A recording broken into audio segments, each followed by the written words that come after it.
Hace 12 años entrevisté al escritor brasilero Paulo Coelho. Lo entrevisté en el canal 14, que era el canal de cable mágico cultural. Y de entonces he leído algunas de sus obras, él ha publicado mucho, y publica también muchos artículos, ¿no? Viene publicando dominicalmente en el suplemento Mi Hogar del Comercio, ¿no? Un artículo. Hay uno titulado Conocer las cuatro fuerzas. Estas cuatro fuerzas son el amor, la muerte, el poder y el tiempo. En este artículo Coelho cuenta que un rabino solía tener una relación muy violenta con su mujer, que siempre lo estaba provocando, ¿no? Le decía cosas de una manera completamente descortés, malcriada, y el rabino nunca le respondía, ¿no? Y entonces esto enfurecía más a la mujer, que seguía pues diciéndole una serie de cosas muy poco halagüeñas, pero el rabino se mostraba indiferente. Hasta que un día, en una comida con amigos, ocurrió lo que nadie se imaginaba, y es que ante tanta insistencia de la mujer, el rabino reaccionó violentamente y se trabaron en una disputa muy airada, ¿no? Y se dijeron, pues, como suele manifestarse entre nosotros, vela verde, ¿no? Una serie de improperios y descalificaciones. Bueno, cuando le preguntaron al rabino por qué había reaccionado así, el rabino dijo lo siguiente, y leo al pie de la letra: lo hice porque finalmente me di cuenta de que lo que más irritaba a mi mujer es que yo me quedara en silencio.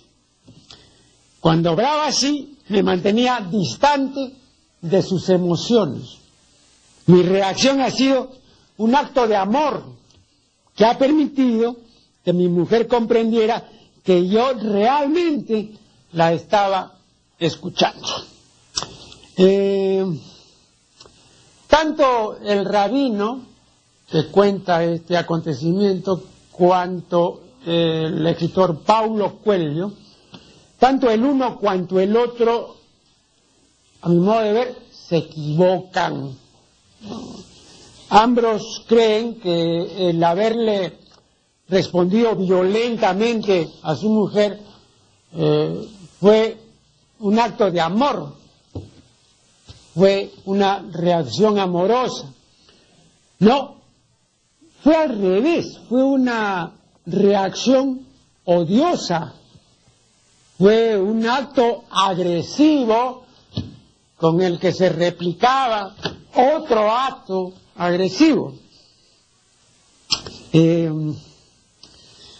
La cónyuge del rabino no toleraba la indiferencia de este, ¿no? Y como en el poema de Federico Barreto, ilustre poeta tacneño, ¿no? Que se popularizó este poema vía el vals Ódiame, ¿no? La música en realidad era de Rafael Otero, pero la letra no, la letra se adaptó de este poema de Federico Barreto, que está en un poemario que él publicó en 1912, que se titula Algo Mío, ¿no? Ahí en ese poema Federico Barreto pues dice: odio quiero más que indiferencia, ¿no? Porque el rencor hiere menos que el olvido. Las parejas que viven así, viven por el conflicto, viven a través del conflicto, y claro, mientras este se mantenga, entonces la relación se mantendrá, pero si cesa el conflicto, se desvanece la relación. Yo creo que la unión por el conflicto es muy común, está muy difundida, pero es una manera completamente errónea de juntarse dos personas y de establecer, en este caso, vínculo conyugal de pareja. Considero que es una completa estupidez y una espantosa pérdida de tiempo. Sin embargo, Eric Berne, por ejemplo, diría que este es uno de los tantos juegos improductivos, porque hay juegos productivos, uno de los tantos juegos improductivos que juega la gente, ¿no? Verne tiene un libro muy interesante que se llama Games People Play, ¿no? Los juegos que juega la gente. Bueno, él distingue pues entre juegos productivos y juegos estúpidos, improductivos, que no llevan a nada, ¿no? Este sería uno de esos juegos, ¿no? Entonces creo que estas respuestas, después de un acaloramiento que puede llegar pues a niveles así tremendos, se considera una manifestación temporal, casi pasajera de amor, ¿no? Creo que es una percepción equivocada de las cosas, ¿no? Sí, completamente. No, bueno, yo no estoy de acuerdo, ¿no? Pero bueno, estoy recordando lo que decía el gran historiador francés Jules Michelet, o como dicen algunos, Michelet. Estos señores que pronuncian Michelet son los mismos que pronuncian la que fue presidenta de Chile, Bachelet. No es ni Bachelet ni Michelet, ¿no? Aunque se escribe así, ¿no? Bachelet y Michelet. No, es Bachelet y Michelet. Bueno, el historiador Michelet decía que hay 1000 maneras de vivir y que las 1000 están equivocadas. Estoy completamente de acuerdo con Jules Michelet. Bien, luego Rosa Montero ha publicado recientemente un artículo titulado Las últimas generaciones de la arruga es bella. Y en la cámara, por favor, puede tomar este es el artículo de Rosa Montero, Las últimas generaciones de la arruga es bella. Bueno, básicamente dice, las mujeres están por llegar, ya están llegando, o de hecho ya llegaron al colmo de la artificialidad en cuanto se refiere a su aspecto o apariencia, ¿no?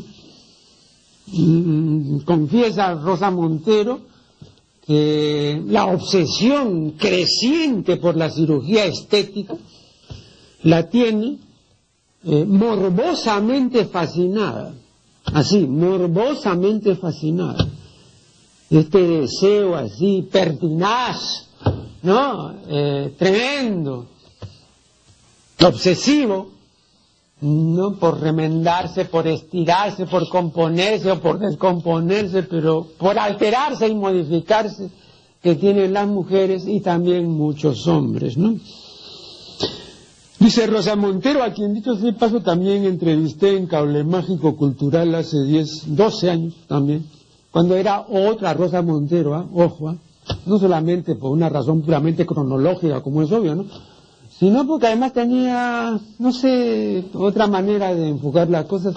Ahora yo la veo más convencional, mucho más, ¿no? En esa época no, tampoco diría que en esa época era contracultural, pero era, no sé, más remunerativa, ¿no? Era distinta.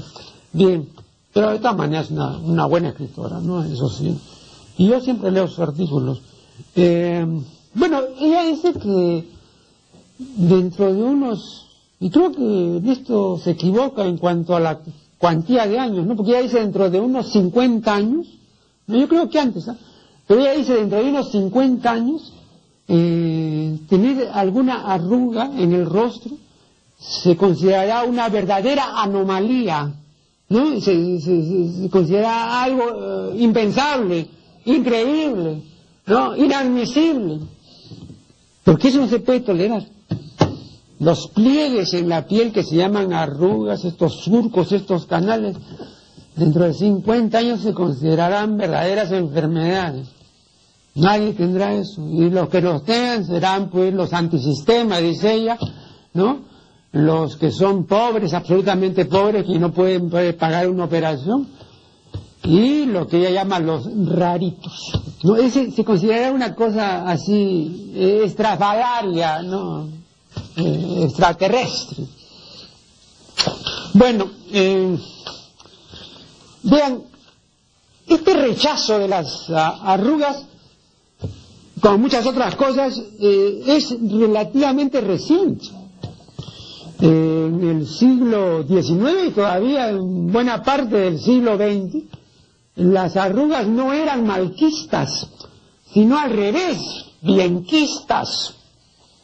Efectivamente, si ustedes leen, por ejemplo, las conversaciones con Goethe, el libro de Eckermann, ¿no? Acá tengo precisamente una edición que yo recomiendo, una muy buena traducción de Francisco Ayala. Aquí están las conversaciones con Goethe, este libro. Una traducción de Francisco Ayala. Bueno, si ustedes leen estas conversaciones, y yo recomiendo que lean este libro, verán que cuando Eckermann describe físicamente a Goethe, elogia sus arrugas. Sí, dicen. Dicho sea, también esto es interesante para quienes supongan equivocadamente que Goethe era blanco. No, Goethe era tan blanco, entre comillas, como San Martín, como José de San Martín, el Libertador. No, Daniel Hernández lo pintó, ¿no? Famoso óleo de Daniel Hernández, aparece pues San Martín blanco.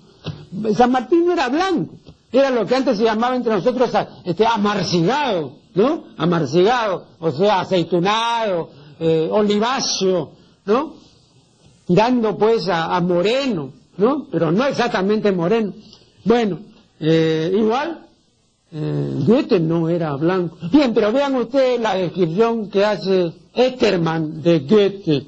Dice, su rostro era fuerte y moreno, con muchas arrugas, llenas todas ellas de expresión, arrugas expresivas que añadían grandeza a su continente. Todo él, dice Eckermann, respiraba solidez y entereza, grandeza y serenidad. Es curioso, ¿no? Pero Nietzsche, que malquería a los alemanes en general y que incluso los despreciaba, dijo, sin embargo, hablando de estas conversaciones con Goethe, que era en la literatura moderna un libro de la más clara y elevada cordura. Y esto, dicho por Nietzsche, creo que es mucho decir, un verdadero elogio. Vamos a hacer acá el primer corte y ya regresaremos. Decía en el segmento anterior, al terminar, ¿no?, que Nietzsche elogiaba las conversaciones con Eckermann, y que esto en él era inusitado porque él malquería a los alemanes, los despreciaba. Yo recuerdo que Nietzsche decía, cuando yo me quiero imaginar una cosa completamente absurda, me imagino a un habitante de Leipzig con cultura clásica. Eso es algo para mí tan absolutamente absurdo, ¿no?, que no concibo que pueda haber nada más absurdo que un alemán con cultura clásica, decía Nietzsche, ¿no? O que un habitante de Leipzig estará bien pues vendiendo salchichas o barriendo las calles, ¿no? Pero con cultura clásica es absurdo. Imagínense, eso decía Nietzsche. ¿Por qué? Porque para él, ¿no?, los alemanes eran insoportables porque no veían distinción, no veían jerarquía, no veían que todas las personas no eran iguales, no podían serlo, ¿no? Y que había pues un orden jerárquico. Pero no, decía Nietzsche, el alemán, ¿no?, nivela, el alemán iguala. El alemán, decía Nietzsche, es demócrata, o sea, es plebe, es chusma, ¿no? Como él usaba esta palabra, la usa repetidamente, él decía, el alemán es la canalla. Bien, volviendo a nuestro tema, ¿no?, de las arrugas y de la obsesión, ¿no?, para que desaparezcan completamente las arrugas, ¿no? Antiguamente, y claro, una de las maneras, o por lo menos que se disimule mucho, aparte de la cirugía, que es la manera radical, pues el maquillaje, ¿no?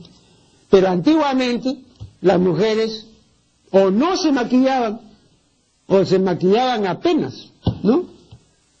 ¿Quiénes eran las únicas mujeres que se maquillaban? Eran las mujeres del espectáculo, de la farándula, las comediantas, las actrices, todo lo que se llamaba pues las mujeres de la vida alegre.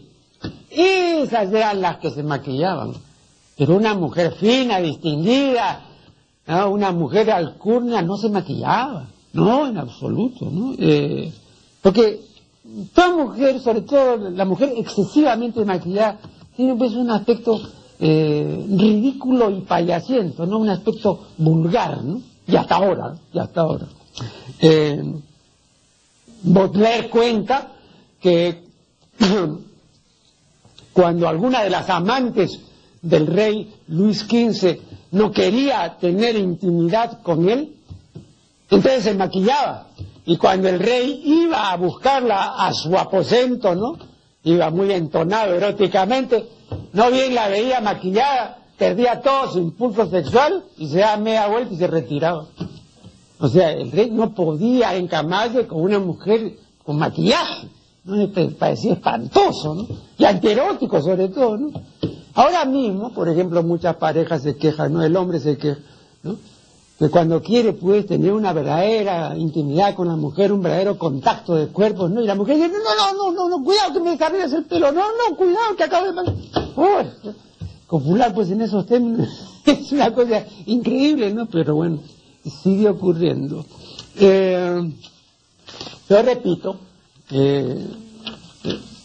este maquillaje como ahora pues era absolutamente impensable hace algunas décadas, ¿no?, y con cuanto mayor razón en los siglos idos, ¿no? En una palabra que quiero manifestar es que el maquillaje en general gozaba no de buena prensa, sino de mala prensa. El maquillaje era malquisto, ¿no? Y esto era la situación normal en el siglo XIX y en buena parte del siglo XX, ¿no? Pero ya en el siglo XX se produce un acontecimiento que es muy importante, y es que en la primera década se ve algo que jamás se había visto.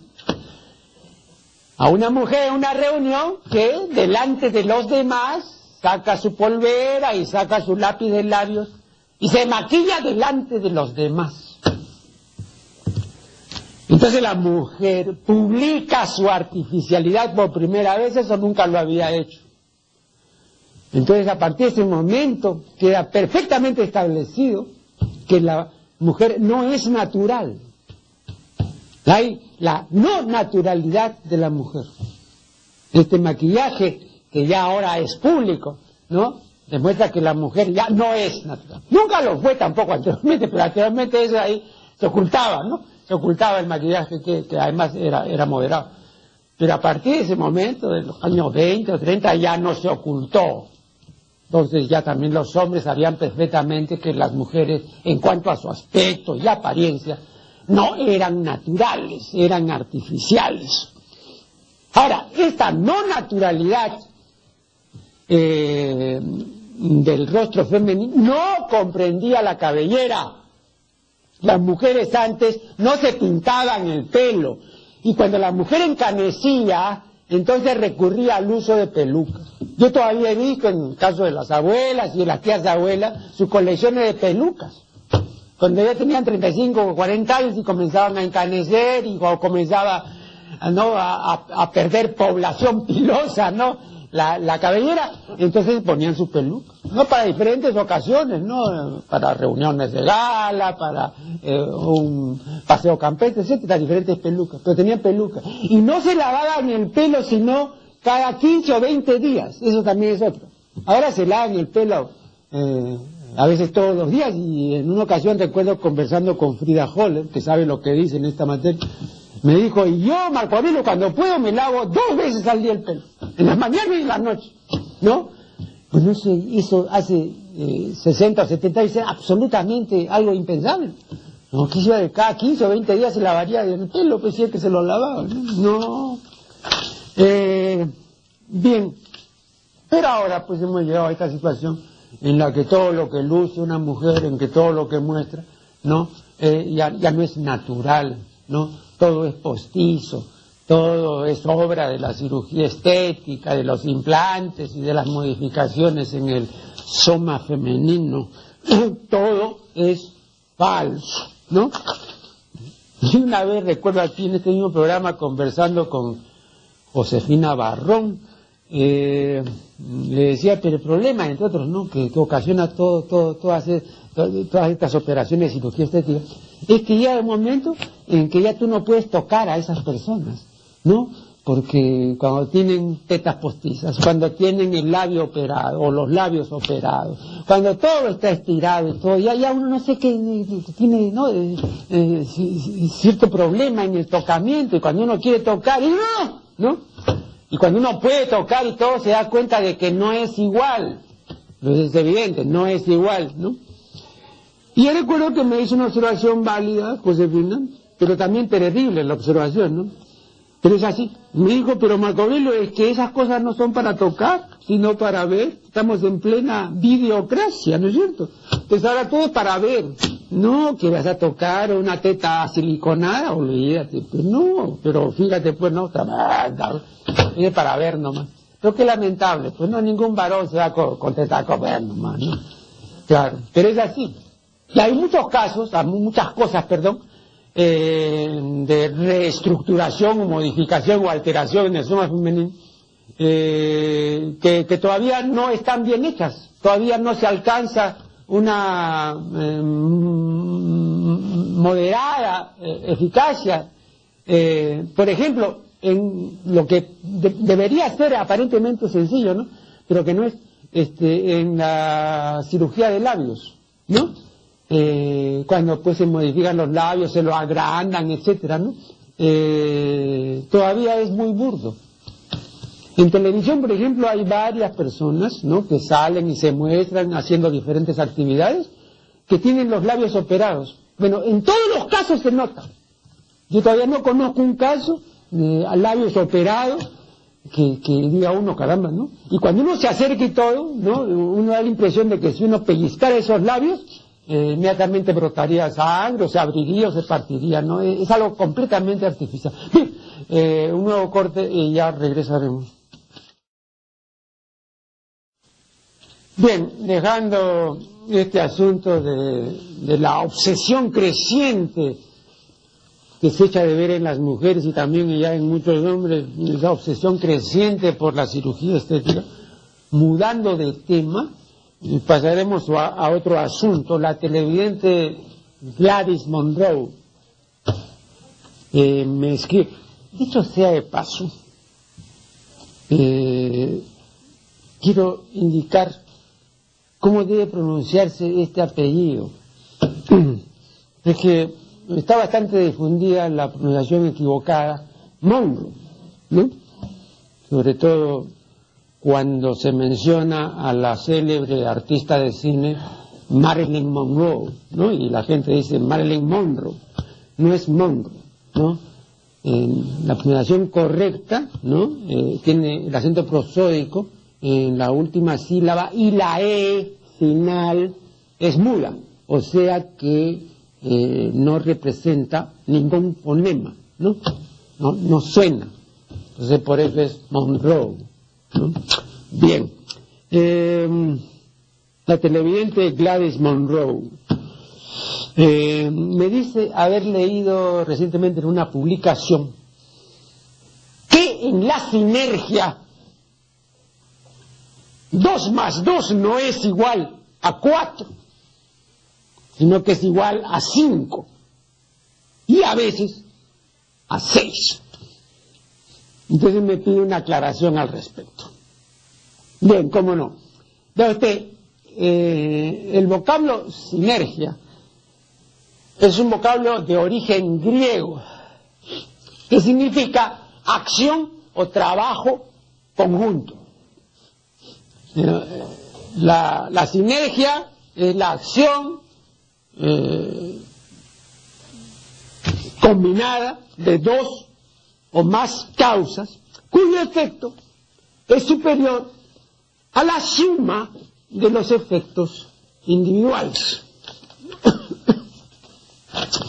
Entonces en la sinergia tenemos el concurso activo y concertado, ¿no?, de varios agentes que producen un resultado que siempre será superior al resultado que habrían producido la conjunción de varios esfuerzos individuales, pero que no trabajaron concertadamente, coordinadamente, ¿no? Una palabra, en la sinergia se trabaja en equipo. Ahora, la sinergia es posible cuando hay en primer lugar una buena logística y cuando hay en segundo lugar un personal calificado, responsable, eficiente, cumplido. Ricardo Alania, director del área académica de capital humano de la Escuela de Posgrado de la UPC, dice en el último número del suplemento Mi Empresa, que voy a mostrar aquí, este es el último número del domingo 30 de mayo del presente año. Bueno, aquí seguramente lo vieron, este último número, que es un especial de logística, ¿no? Dice lo siguiente, y leo textualmente: según un estudio que lideró la Universidad de Stanford, las competencias básicas para ejercer la función de ejecutivo son honestidad, solidaridad, trabajo en equipo, negociación e integración, sólidos conocimientos, actualización permanente y visión holística. Visión holística. Holos en griego, todo. La visión holística es la visión de conjunto, ¿no? La visión totalizante, integradora. Esa es la visión holística. Entonces, claro, con ejecutivos así, la sinergia es posible, ¿no? Y es posible también el mayor rendimiento consiguiente. Por eso se dice que en la sinergia 2 más 2 no es igual a 4, sino a 5, pues, y ocasionalmente a 6, ¿no? Pero con ejecutivos incapaces y con burócratas no puede haber sinergia. Y además, si tampoco hay logística, entonces con mayor razón no puede haber sinergia, pues, ¿no? Entonces no es tampoco tan sencillo, pues, ¿no? En absoluto. En el libro Empleabilidad que tengo aquí, que me voy a mostrar, de Gustavo Blanco y Darío Gastelo, este libro, ¿no? Aquí en este libro, en la página 180 y en las siguientes, los autores se ocupan de la sinergia, ¿no? Y dan ideas para generar sinergia.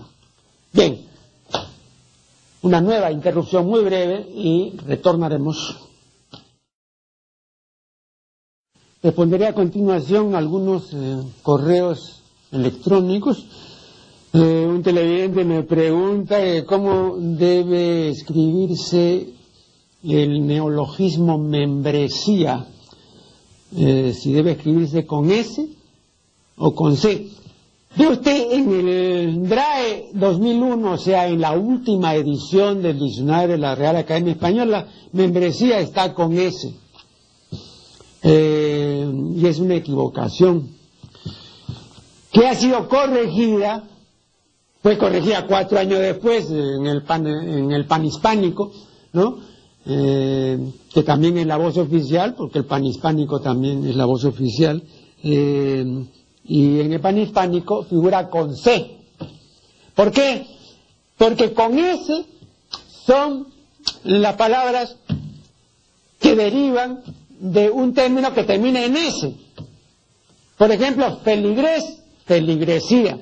Burgués, burguesía. Ahí sí hacía es con S, porque burgués y feligrés terminan con S. Pero cuando el vocablo termina en O, entonces, como en el caso de abogado, abogacía con C. En el caso de clero, clerecía con C. Y membresía viene de miembro, que termina pues en O. Entonces es membresía con C. En el diccionario panhispánico de dudas está membresía con C. Y supongo yo que en la siguiente edición del lexicón oficial corregirá pues la academia lo que figura con S en la 22ª edición del diccionario oficial, ¿no? Pero es con C, pues, sí. Aun cuando veo yo que se sigue escribiendo con S. El otro día leí un artículo de Mario Vargas Llosa y bueno, pero claro, estoy citando pues a alguien que tampoco no es un maestro del bien decir, ¿no? Es un buen narrador, que es otra cosa. Y ahí aparecía membresía con S, ¿no? Bueno, también progresía. También hay progresía, que ese es un neologismo que él ha querido difundir, ¿no? Progresía con C, perdón, con S también, ¿no? Sí, y hay que tener en cuenta que termina progreso en OA, de modo que esa progresía también tendría que ser con C. Pero parece medio raro, ¿no? Ver esa progresía con... Incluso una vez, cuando yo la primera vez que vi este neologismo, yo también puse con S, no que me sonaba más. No, pero ahí se distingue, pues, ¿no? Cuando termina en S, el vocablo del cual es derivado, entonces está bien, como en el caso de burgués, burguesía. Pero si termina en O, no, clero, abogado, miembro, progreso, entonces con C, pues, con C. Bien, luego hay otro señor, bueno, que critica a Mosterín, ¿no? Porque, ¿recuerdan ustedes cuando entrevisté a Jesús Mosterín, el filósofo y científico español, ¿no? Y él parecía no tener mucho cuidado respecto a la cuantía de matanzas, ¿no? Porque él decía, bueno, se tiraron la bomba atómica, ¿no? En Hiroshima y Nagasaki, ¿no? Y murieron tantos millones, bueno, o tantos miles, no sé, cientos de miles. Pero más murieron en tal parte. Entonces, ¿qué cosa importaba tanto? Ese es el planteamiento de él, ¿no? Que murieran tantas personas, ¿no? Si eso evitó que murieran tantas otras, etcétera, ¿no? Entonces, no tenía mucho cuidado respecto a las cuantías, ¿no? Y entonces un televidente, creo que con justa razón, critica eso, ¿no? Y dice, además es curioso, porque este señor, que parece que no le importa mucho que haya muerto pues tal o cual cantidad de seres humanos en las guerras, etcétera, sin embargo, ¿no? Pone el grito en el cielo por las corridas de toros que hay en España, y no solo en España, pero sobre todo en España. Y dice que es una salvajada, que es una muestra de atraso, que es horrible, en fin. Ha hablado una serie de cosas adversas respecto a la tauromaquia, ¿no? Pero habría que darle al profesor Mosterín por su propia medicina. Y habría que decir, vean, ¿cuántos toros han muerto desde que hay corrida de toros? Tengo entendido desde mediados del siglo XVIII, ¿no? Al menos eso fue lo que leí una vez, en un ensayo de Ortega, y también lo que dicen otros entendidos. Bueno, ¿cuántos toros han muerto?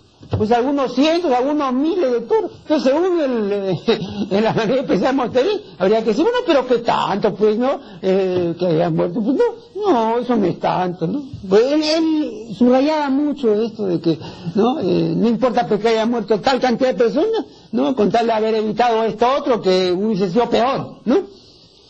Entonces, igual, pues habría que darle su propia medicina y decir, oiga, qué tanta laraca, ni escribir artículos en contra de la corrida de toros, cuando ¿cuántos son los toros que han muerto? No son tantos, pues ¿por qué tanto brincos si el suelo está parejo, no?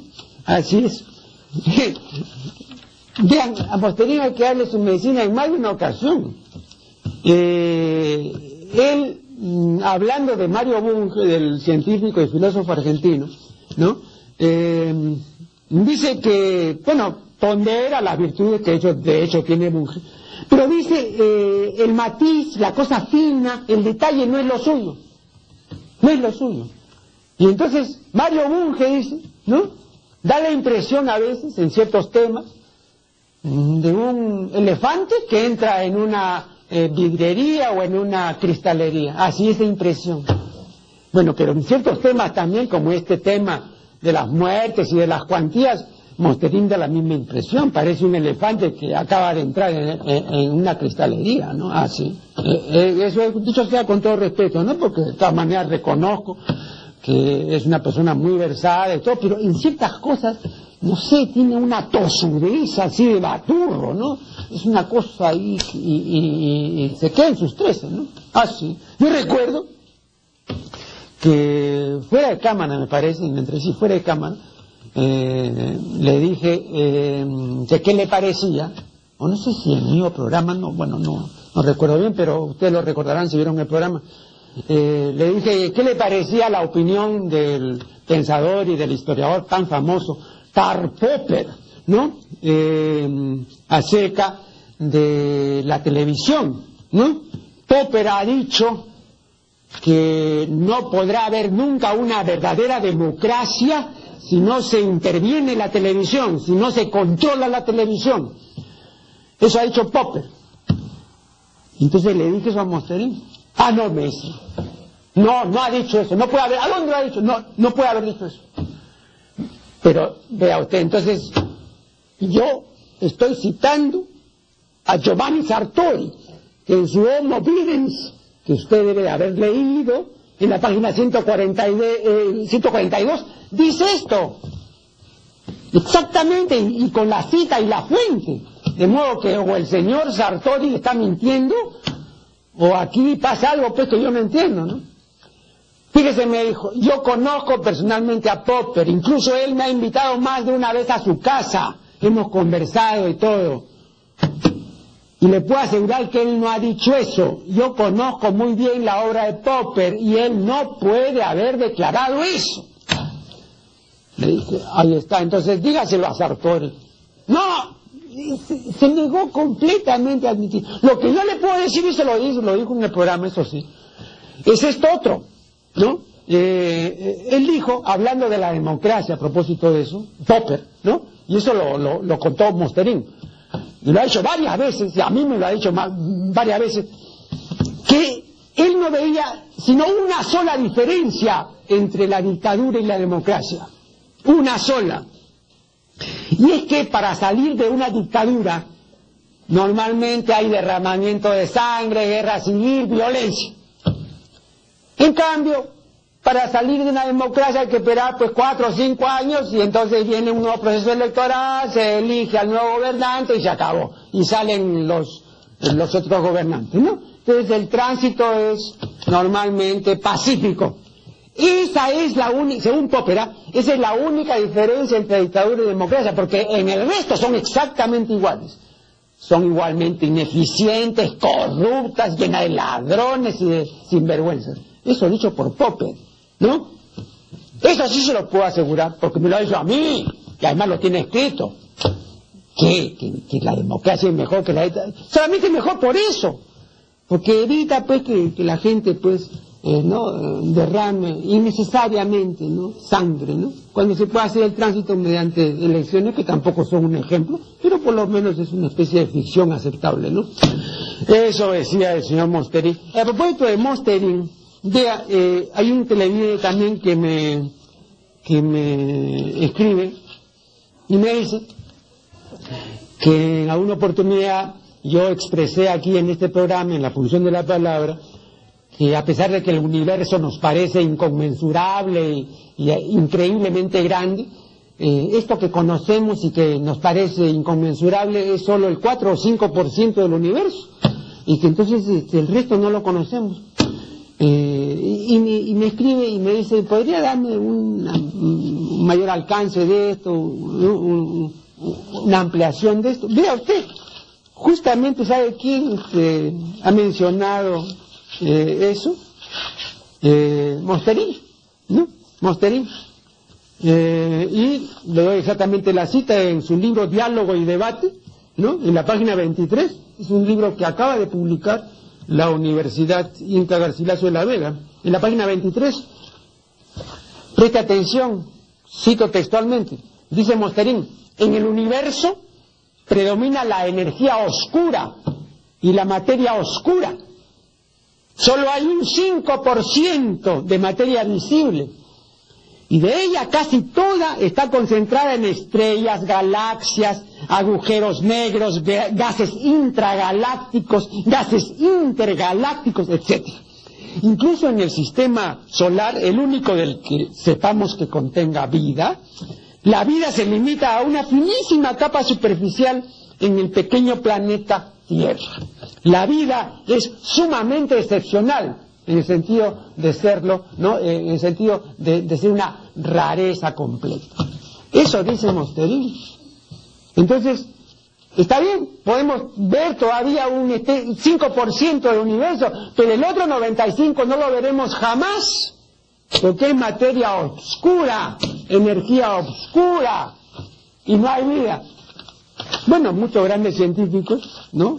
Hawking también ha dicho recientemente que es una tontería estar esperando extraterrestres porque no hay, y que si los hubiera serían pues microscópicos, bacterias y cosas así, ¿no?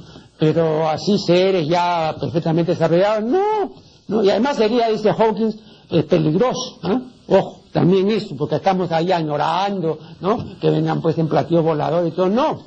Primero, porque no hay. Y segundo, porque la vida, como dice muy bien Mosterin, es un fenómeno sumamente raro. Bien, después otro señor me escribe muy preocupado, ¿no?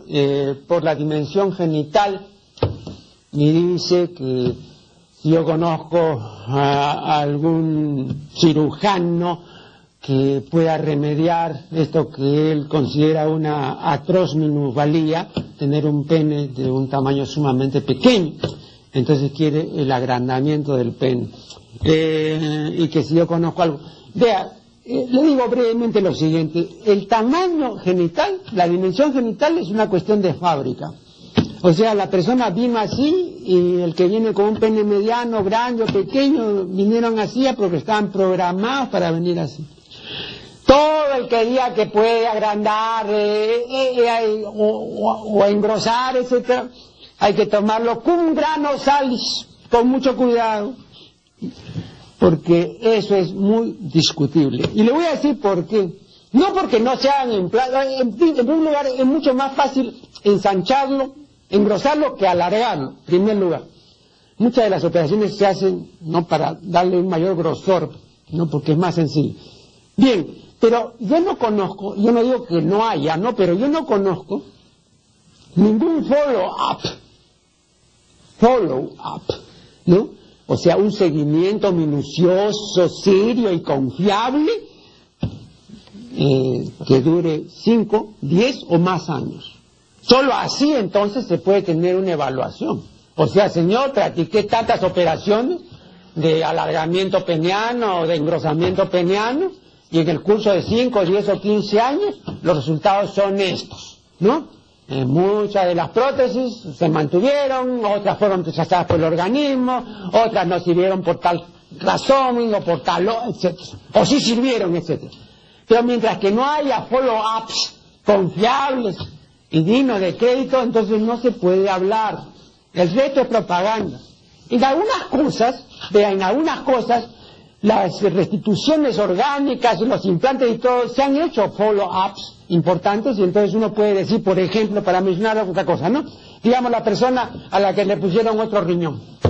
Quitaron el riñón que ya no servía y pusieron otro riñón. Está perfectamente averiguado, ¿no es cierto?, que estos implantes de riñón duran entre 8 y 10 años. Y luego a los 8 o 10 años hay un franco rechazo del organismo y hay que poner otro riñón y hay que volver a hacer el implante. Y por supuesto sigue viviendo la persona. Pero nadie podría decir que una vez que le implantaron el riñón se queda así hasta el fin de su vida, si esto no está demostrado. No es así, sencillamente, ¿no? Entonces igual acá yo supongo, si hicieron un follow-up verdadero, ¿cuántos de estos implantes realmente duraron 8 o 10 años? Eso habría que averiguar.